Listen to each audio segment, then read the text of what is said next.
Bonjour Jocelyne, bonjour Jean-Claude. Bonjour Anne-Sophie.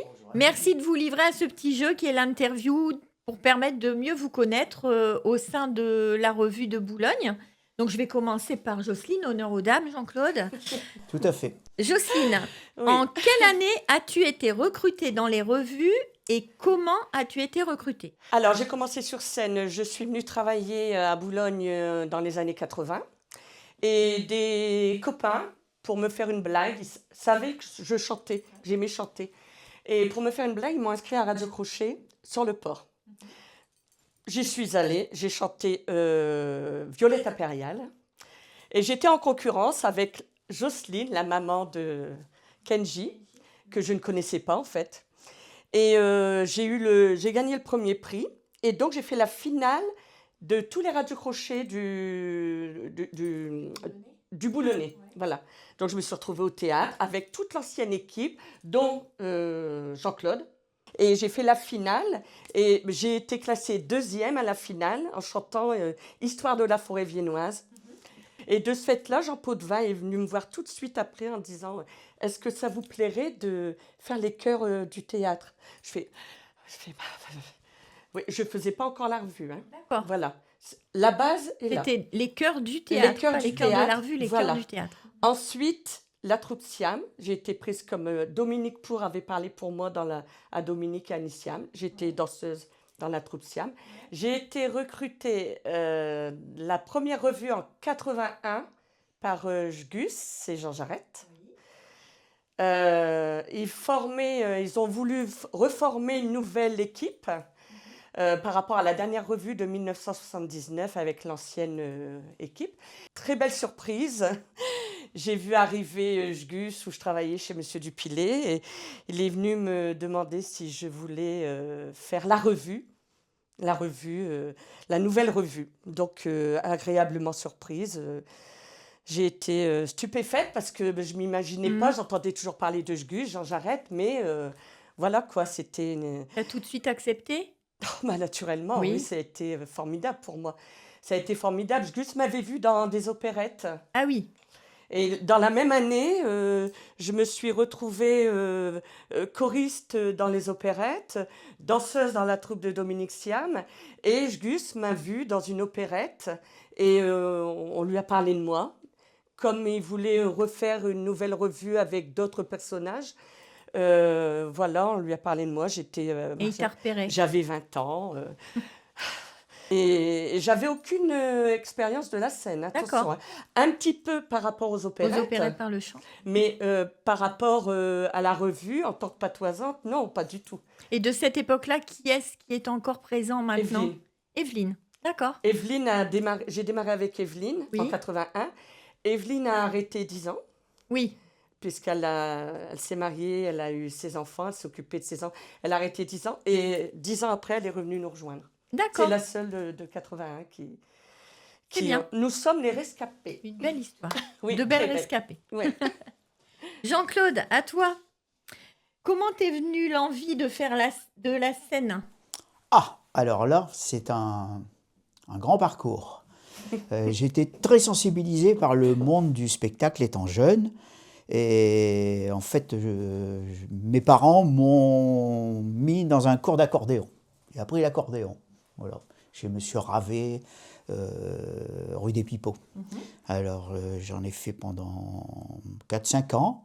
Et puis après, il y avait les études secondaires. Alors là, j'ai dû arrêter. Mais pendant les études secondaires, j'ai eu une nouvelle sensibilisation à la musique. Là. J'étais au lycée technique. Et au lycée technique, on avait imposé à cette époque-là, chose rare, hein, un cours de musique. On avait 1 heure de musique avec un professeur du conservatoire qui était Mademoiselle Duverger, que j'ai retrouvé après au théâtre parce qu'elle jouait de la harpe. Et ce cours de musique, j'avais de très bonnes notes. Alors, j'avais une meilleure note en musique qu'en maths. Alors que mes parents voulaient que je fasse des études techniques, et bien finalement, j'ai fait un autre parcours. Donc, cette demoiselle qui nous donnait des cours de musique, pour les élèves qui étaient sensibilisés, elle a créé une chorale au lycée technique, Enfin, c'était pas à Gaillol, hein. Juste, j'allais te demander C'était quelle pas à liste Gaillol, technique, d'accord. c'était rue Cazin. Ah, D'accord. voilà. Donc, une petite chorale, on n'était pas très nombreux, mais les gens qui étaient intéressés, sensibilisés. Lorsque j'étais jeune, mes parents m'emmenaient le dimanche bien souvent au théâtre voir les opérettes et les opéras. La scène, ça m'attirait beaucoup. Dans les années 60, fin des années 60, en 66 exactement, on recrutait des chœurs au théâtre. Le théâtre, il y avait eu un incendie, et puis il avait été refait à neuf, la scène à neuf. J'ai dit, tiens, je vais me lancer, je vais voir, je vais aller auditionner auprès de M. Delmule, qui était le directeur de du théâtre à l'époque. Donc j'étais au conservatoire, auditionné avec M. Delmule, et puis j'ai été pris dans les chœurs du théâtre. Donc, première scène, dans les chœurs du théâtre, dans les opérettes, dans les opéras, pendant un certain nombre d'années. En 1967, Marvas avait écrit une revue qui s'appelait Elfunier-Pont, qui était en corrélation avec l'incendie qu'il y avait eu du théâtre. J'ai été pris dans les chœurs parce qu'il y avait des chœurs à l'époque dans les revues. On était 8 ou 10, je ne sais plus. Hein, oui. Et j'étais pris dans les chœurs, il dit je te prends dans les chœurs. J'étais même surpris parce que je venais tout simplement d'arriver au théâtre. Bon, il y en avait d'autres peut-être qui étaient beaucoup plus anciens, qui auraient pu prétendre. Voilà mon arrivée au théâtre, sur scène. Sur scène, au théâtre, ça a été par le biais de M. Delmule et puis de Marvas. Mais quand j'étais étudiant au lycée technique, j'avais des copains qui étaient dans une troupe et ils m'ont embarqué dans leur troupe. C'était la troupe de la jeunesse. Et j'ai joué, j'ai débuté dans Crime et Châtiment. On est loin de la revue. Hein. J'avais un second rôle, quoi, si tu veux, parce que c'était Jacques Leroy qui était journaliste, qui jouait le rôle de... Ah oui, Jacques Leroy. Qui jouait le rôle principal. Je faisais le peintre, Nicolas, c'est celui qui s'accuse d'avoir tué la vieille usurière, là. Et puis après, on a monté un festival culturel au Casino de Boulogne. Et là, on a monté Knock. Ah ouais. Et c'était Jacques Leroy qui jouait Knock. Et moi, dans le deuxième acte, le premier acte, c'est un monologue, Knock. Et dans le deuxième acte, il y a différents personnages qui viennent en consultation chez Knock. Et moi, je jouais le rôle de l'instituteur. Jocelyne Gagat, je sais pas, je vais te poser une petite question. Oui. Alors, on te connaît sous le nom de Jocelyne Merlin, Voilà. forcément. Oui. Mais beaucoup de gens t'appellent Gagat. Voilà. Je pense que ça te dérange pas. La petite histoire. Alors, pourquoi Gagat? Non, ça me dérange pas du tout. Non, au contraire. Pourquoi Gagat? Parce que quand j'ai démarré la revue avec Jean Jarret et Gus, voilà, j'avais pas l'habitude de la scène. Ouais. Donc j'étais un petit peu fofolle, j'étais sur scène, j'arrêtais pas de bouger. Impatiente peut-être Voilà. aussi. Oui, mais j'avais pas l'habitude, donc j'étais un petit peu euphorique, et contente d'être sur scène, là. et puis du bonheur, le bonheur qui m'arrivait, quoi. Et puis j'avais un rôle avec Jean Jarret, en fait. Et puis, en fait, dans ce rôle, je devais sauter dans les bras de Jean Jarret. Dans ce rôle, j'étais la maîtresse de Jean Jarret. Alors, et je devais sauter dans ses bras. Donc, alors, moi, je n'osais pas. Hein. Moi, j'osais pas. Pour moi, c'était mon maître. Comme Gus, Jean Jarret, c'était mes maîtres. Hein. J'osais pas sauter dans ses bras. J'étais impressionnée. Et puis, j'osais pas. Et puis, une fois, Jean Jarret, il dit, mais vas-y, non, mais saquette dedans, non. Et puis il dit, fonce sur moi. Et puis j'ai pris mon élan dans les coulisses, j'ai fait ça. Et puis j'ai voulu sauter dans ses bras, et on est tombés tous les deux à terre. Alors naturellement, tous les copains, il y avait Josette en coulisses, tous les copains, les copines, ils riaient. Puis il dit, qu'est-ce que me sent, du roi le Gagat. Ah, voilà. Voilà. Donc, c'est grâce à Jean Jarret. Si tu 45 ans de Gagat. De Gagat. Donc ça vient de Jean Jarret, grâce en fait. à Jean Jarret. D'accord. Oui. On comprend mieux, tu vois, je ne savais pas. Jean-Claude, Donc, en quelle année tu as commencé vraiment à jouer dans les revues, mais pas dans les chœurs, dans la revue, avoir un rôle dans la revue? Alors, bon, j'ai commencé dans les chœurs, comme je disais tout à l'heure, Ouais. en 1967, mais après, bon, j'ai fait 3-4 revues comme ça dans les chœurs. Et puis après, Marvas m'a confié ce qu'on appelait à l'époque au théâtre des petits rôles, Mhm. et après des seconds seconds rôles, rôles. voilà, auprès des artistes de l'époque qui étaient en première ligne, des gens comme Jean Jarret, Ouais. Gus, Pierre Potvin, Félix Valette, Ouais, tous les noms toute qu'on l'équipe, André entend, Bach, Michel Morignon, quoi. des Hein. premières revues. Bah oui, voilà, D'accord. première revue, oui. Gagat, tu Oui. joues un rôle de fantaisiste dans toutes les revues. Oui. Qu'est-ce qui est le plus difficile pour toi dans ces rôles-là? Est-ce que tu adapté à chaque fois à des rôles différents, d'une anglaise, Non, mais d'une- c'est pas difficile du tout. Non. Non, j'aime tout. Tu t'adaptes à tous les rôles? Une anglaise, une belge, voilà. Non, j'ai eu plein de rôles, mais bah, t'imagines, en 45 ans quand Ouais, même. j'imagine. Mais non, rien ne me dérange, au contraire, j'aime tout faire. Est-ce qu'il y en a un qui t'a le plus marqué, qui t'a le plus plu? Quand je faisais le rôle de Maria, l'espagnole, Ah! Oui, que ça doit bien. Dominique Pour m'avait écrit. D'accord. Ouais, pendant plusieurs années. Ouais. D'accord. Jean-Claude, quel rôle as-tu préféré, toi, jouer dans les revues? Parce qu'on sait aussi que tu es fantaisiste, incarnes plusieurs personnages, on va Ouais, dire, des rôles de des composition. rôles de quoi. composition, c'est ça. Quel est celui qui t'a le plus plu Ah, c'est interpréter? c'est difficile à c'est répondre, difficile. et il y en a beaucoup qui Ou alors m'ont- tu peux Oui, peut-être non, tout oui, simplement oui, nous oui, les oui, citer, oui, tu voilà, ouais. Oui, alors bon, actuellement, dans les revues actuelles, il y a le rôle de William, le balayeur, Le balayeur. et Mhm. puis Ça, c'est le super, ça. Malo. Ouais, le Parce Malo. que c'est deux personnages à qui on peut faire dire plein de Plein choses. de choses, bien Plein de sûr. choses qu'on ne peut pas mettre dans la bouche peut-être d'autres acteurs. Hein. Ce sont des personnages qui sont au contact Voilà, de la voilà, population. ouais. Et puis, il y a d'autres personnages que j'ai aussi aimé interpréter. Je vais en revenir en arrière. Marvas m'avait confié dans, comment dirais-je, sa dernière revue, Iratintin, le rôle qui avait été joué par d'autres artistes avant, le rôle de Rose Lacroix. Il y a deux personnages que j'ai bien aimés parce que j'ai pu en tirer profit, disons, vis-à-vis du public. Il y avait une évocation napoléonienne Oui.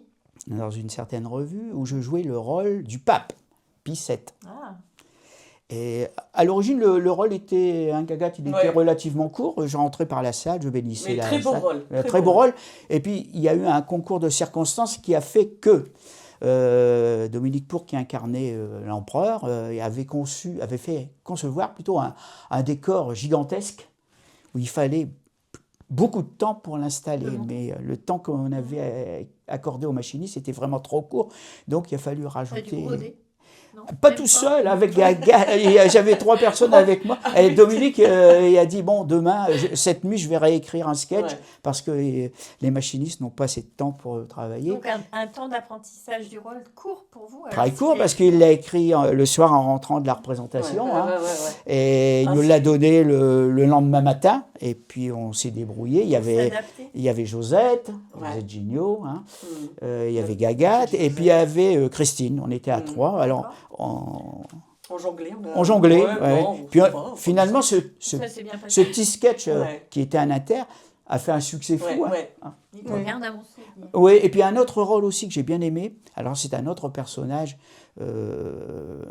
que j'ai interprété 2 fois. C'est Daniel Percheron. Le premier. Ah oui. Oui. Ça, j'ai bien aimé le bien faire. Je aimé. me sentais bien dans le rôle.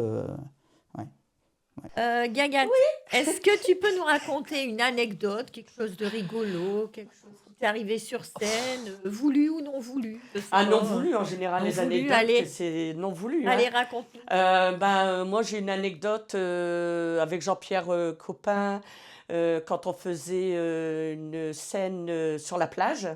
Ouais. Et que moi j'étais dans la cabine de plage et puis je me changeais en fait dans le rôle, je me changeais Dans la voilà, cabine? je faisais la pin-up et puis tu avais Jean-Pierre qui regardait par le trou de la serrure et je sortais de la cabine, paf, une gifle. paf, une gifle à chaque fois. Mais on a joué 30 représentations. Hein. Ouais. Donc, le pauvre malheureux, à chaque fois, avant de rentrer avant de sortir de là, il disait toujours Tape pas trop fort. Gagat, tape pas trop fort, s'il te plaît. 30 représentations, une gifle tous les jours. Voilà, ça. Et puis, il y en a plein. Une fois aussi, un sketch avec, je reviens toujours Ouais, à vas-y. l'arrière, avec Gus. Je faisais la secrétaire et donc à un certain moment, Christine, elle dit, je ne sais plus comment je m'appelais. Donc j'arrive avec le dossier et sur scène, j'ai toujours des talons. Je me suis prise le talon Dans dans les un trou, lames. dans un trou du plancher. Et puis, mais c'est que je pouvais plus avancer, je faisais ça. Alors, mais Christine, elle me voyait. Et Christine, tu connais Christine, elle n'osait pas rire. Mais Et toi, je lui- t'étais face au public. Et Christine et Evelyne et Robert, en fait, ne comprenaient pas pourquoi Pourquoi Christine, elle ne pouvait plus parler, elle pouvait plus parler. Et puis, j'étais Parce là que toi, comme ça. t'étais bloquée. J'étais bloquée, je ne pouvais plus avancer parce que j'étais... Et au bout du compte, je ne me suis pas dégonflée, en fait. J'ai enlevé ma mis ta chaussure, puis je suis chaussure. arrivée comme ça. Ah ouais. Mais c'est tout des anecdotes. Mais Qui il y en a sur le plein, coup il y en a plein. Mais sur le coup, on a des fous rires, on Bien est sûr. obligé. On en a eu des fous rires, Jean-Claude. Hein. Ah, ouais, ouais. Et puis on peut pas s'arrêter. C'est... Et c'est ça qui fait Non, ça- Mais qui ce font qui est- les ce qui souvenirs, est les bons. formidable, c'est que les gens rient et applaudissent. De vous. Oui. Voilà. Oui. Ils comprennent. Ils comprennent. Ou pas, quelquefois, mais ils rient, ils se doutent Même bien qu'il s'ils se passe quelque comprennent chose. pas, ils nous voient rire sur scène et ça fait partie. Donc, du ils rient jeu, avec ça, vous. ils rient avec nous et c'est formidable. Jean-Claude, comment tu t'y prends pour apprendre tes textes et qu'est-ce que ça représente comme investissement en temps? Allez, pour une revue, par exemple. À partir du moment où on vous donne vos textes, comment tu fais pour les apprendre? Je calcule pas mon temps. Je suis très pointilleux pour apprendre mes textes. Ouais. Je procède beaucoup. Je m'investis pas tout de suite dans le par cœur. Tu les lis? Je les Ouais. lis S'imprégner, tous les peut-être? jours, m'imprégner. Quelquefois, il y a des répliques on comprend pas très bien ce que l'auteur a voulu. Ouais. C'est une création, hein. Alors, je C'est l'heure des téléphone, répliques. Ah oui, tu téléphones tout de suite. T'attends pas la à répétition. Dominique ou à ouais. Sylvie actuellement pour savoir ce qu'ils ont voulu dire par là, parce qu'on peut partir de travers dans l'interprétation. Bien sûr. Hein. Donc, je les lis tous les jours et il y a aussi le phénomène qu'on est parfois dans certains sketchs où il faut coller à l'actualité. Alors, ça ne sert pas à grand-chose, je dirais, à apprendre les textes Trop 2 vite. ou 3 mois à l'avance, parce qu'on Il y a est parfois amené à les peut modifier changer. en fonction de l'actualité. Et après, quand on a imprimé ici dans la tête, c'est difficile de le faire partir. Hein. Donc tu commences par Et- apprendre les textes qui sont entre guillemets Oui, intemporels ce qui ne va pas et- bouger. Voilà, c'est ça. Et puis, disons que quand même, il faut être honnête, dans la dernière ligne droite, c'est-à-dire 15 jours, 3 semaines avant, là, je m'investis à fond pour le par cœur. Quand il y Puis a de les toute façon, le répétitions. par cœur, il n'y a plus grand-chose à faire parce que, compte tenu des répétitions À qu'on force a de eues, c'est les déjà jouer. bien installé et ça vient tout seul. Ouais. Merci beaucoup. Gagathe. Oui. Comment te sens-tu avant de monter sur scène? Est-ce que tu as un objet fétiche? Est-ce que tu as quelque chose que tu fais avant d'entrer sur scène? Non, jamais. Non. Non, jamais. T'es stressée? Je suis stressée. Plus avec l'âge. Ah, en vieillissant? Ouais. Avant, j'étais insouciante. Je rentrais sur scène comme une petite follette. Voilà. Mais en vieillissant, oui, beaucoup plus, oui. Et tu es stressée à toutes les représentations ou c'est au Je crois qu'au début. au début? La première. Oui, voilà. Faut prendre Et- ses marques, en fait, Mais j'imagine. au départ. Après, il y a le public. Après, on est emporté par le public. Mais c'est au départ. Le public, ça Non, porte aussi. c'est formidable. Ouais. C'est formidable. Le J'ai théâtre, fait- c'est quand même un J'ai lieu. fait de la figuration dans des films. Ouais. Rien à voir. Non. Il y a on pas a le fait de la contact. figuration dans des films. J'ai fait un film avec Michel Serrault, avec, Ah oui. avec Catherine Fro, Jean-Pierre Daroussin. C'était tourné en vieille ville. Mais rien à voir. 100 fois le théâtre. On a le, Il y a le on a le contact. public là, le contact. On voit les gens applaudir tout de suite, heureux. On voit Vous les avez gens le heureux. retour tout de Le suite. cinéma, non. Bien sûr. Bon, après, attention, c'était que de la figuration. Ouais. Allez, une petite dernière question pour Jean-Claude. Hmm. As-tu une anecdote, un petit peu comme j'ai posé à Jocelyne, quelque chose de drôle qui t'est arrivé sur scène? Oui, Il doit bien y en avoir. oui, il y en a. Ouais, ouais. Allez, il y en a raconte-nous-en plein, plusieurs si tu veux. euh, Les plus marquantes. une qui me vient à l'esprit, là. On était dans un sketch, Gagat, jouait Cléopâtre. On était dans Astérix et Obélix, qui était joué Ah ouais. par Christian Meurt de Soif et Dominique Pour. Et moi, je jouais le druide. Oui, je me souviens. Alors, le druide, il est là, il prépare la potion magique. Hein. Et tous les soirs, le texte tombait bien. Et puis, un soir, je ne sais pas ce qui s'est passé, comme on dit à Boulogne, j'ai une langue qu'à la fourchée. Faut faire bouillir. Alors, je devais dire normalement, il faut faire bouillir la marmite. Alors, à la très théâtrale, j'ai dit, faut faire bouillir la marmotte. Ah oui, c'est vrai. Tous les copains artistes sur scène Ah oui, c'est pliés de rire. La salle, pareil, on a eu du mal à repartir. Gagat, on va terminer Oui. ce petit moment par une dernière question. On a tous dans le métier une ou plusieurs personnes qui vous ont marqué. Hein, dans ta carrière, tu as dû avoir des personnes qui t'ont mis sur la voie ou qui t'ont accompagné ou qui t'ont marqué. Tu as pu nous en citer une ou... Je pense que c'est ça, vas-y. Voilà, c'est Gus et Jean Gus Jarret. et Jean C'est Jarret eux qui m'ont- reviennent tout C'était mes pères du théâtre. et qui t'ont tous permis les en deux. plus. Ah, bah, carrément, oui. Beaucoup des conseils incroyables.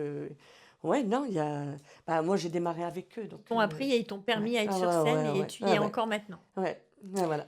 Eh bien, merci beaucoup. On va passer à un petit jeu de... un questionnaire de Proust, donc quelque chose très, très rapide. Très hein. rapide, attention. Je vous donne... voilà. On va faire Jean-Claude en premier. Jean-Claude, livre ou télé? Livre. Ton principal défaut? Trop pointilleux. Quel est ton moment préféré de la journée? Le matin. Si tu avais une baguette magique, qu'aimerais-tu changer dans notre société? Ah, il y a beaucoup de choses à changer dans Ah, la une. société. Bon, Donne-nous-en plusieurs si ouais. tu n'arrives pas à choisir. non, qu'est-ce que... Le plus important pour toi. Oh, Ou peut-être des choses que tu as connues et que tu aimerais qu'ils reviennent ou... oui, ce que j'aimerais qu'ils reviennent, c'est, comment dirais-je, l'époque où le théâtre... Les années en arrière. Ouais, les années en arrière où le théâtre fonctionnait Ouais. tous les dimanches avec des spectacles divers, hein, des Ouais. spectacles patoisants, des revues, Des opérettes. des opérettes, des Ouais. opéras. Ouais, ça, Ah ouais. Je pense que les opérettes manquent beaucoup. Les, hein, les quand on comédies parle aussi, hein, Beauté des du comédies. bonheur. Hein, Ouais. des comédies, hein. Merci Jean-Claude. À toi Jocelyne. Ça. Ta principale qualité Jocelyne? Généreuse. Tu pars sur une île déserte. Quel objet emmènes-tu avec toi? Tu as le droit à un objet. T'emmènes quoi? Ma brosse à dents. Est-ce que tu as une phobie? Les araignées. Les araignées. Tu peux me citer le titre d'une chanson qui te correspond le mieux? Violette impériale. Merci beaucoup à vous deux pour ce bon moment et je pense que les personnes qui vont vous regarder vous connaîtront maintenant un petit peu mieux et comprendront comment vous êtes arrivés sur scène et le plaisir que vous prenez à jouer. Merci beaucoup. Merci Anne-Sophie. Merci Jean-Claude. Merci Gaga. Rendez-vous Rendez-vous le 20 septembre. le Au 20 théâtre septembre. Monsigny. Théâtre Monsigny.